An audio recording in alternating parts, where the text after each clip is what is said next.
បងប្អូនទ្វារយើងបានជួសជុលនឹងលំហែតមរួច 100% តែទ្វារនេះគឺ supplier ដើមជា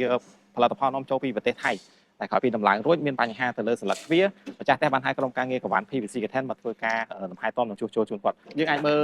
លបានដោយសារទ្វារដើមគាត់ប្រើជាប្រភេទ motor ទាញនៅចំកណ្ដាល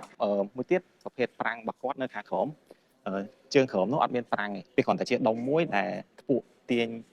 ញតួទ្វារឡើងលើឯងក្រៅពីហ្នឹងវាអត់មានមុខងារតួនាទីផ្សេងទេដែលធ្វើឲ្យពេលដែលភ្ញៀវប្រើប្រាស់ហ្នឹងមានបញ្ហា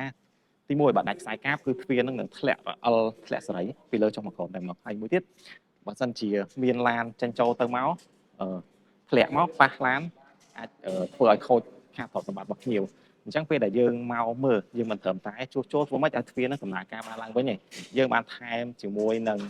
ប្រាំងជើងក្រោមតែថាពេលដែលមានបញ្ហាដាច់ខ្សែកាបក្នុងហានិភ័យណាមួយឬក៏ទ្វារដំណើរការមិនស្រួលប្រាំងហ្នឹងវានឹងចាប់តួទ្វារអត់ឲ្យធ្លាក់ពីលើចុះមកក្រោមទេហើយមួយទៀតយើងថែម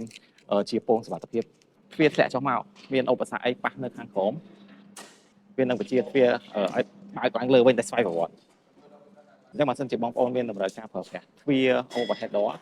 ឬក៏លំហែតមជួសជុលអាចតាក់ទងមកក្រុមការងារកង្វ៉ាន់ PVC Curtain បាន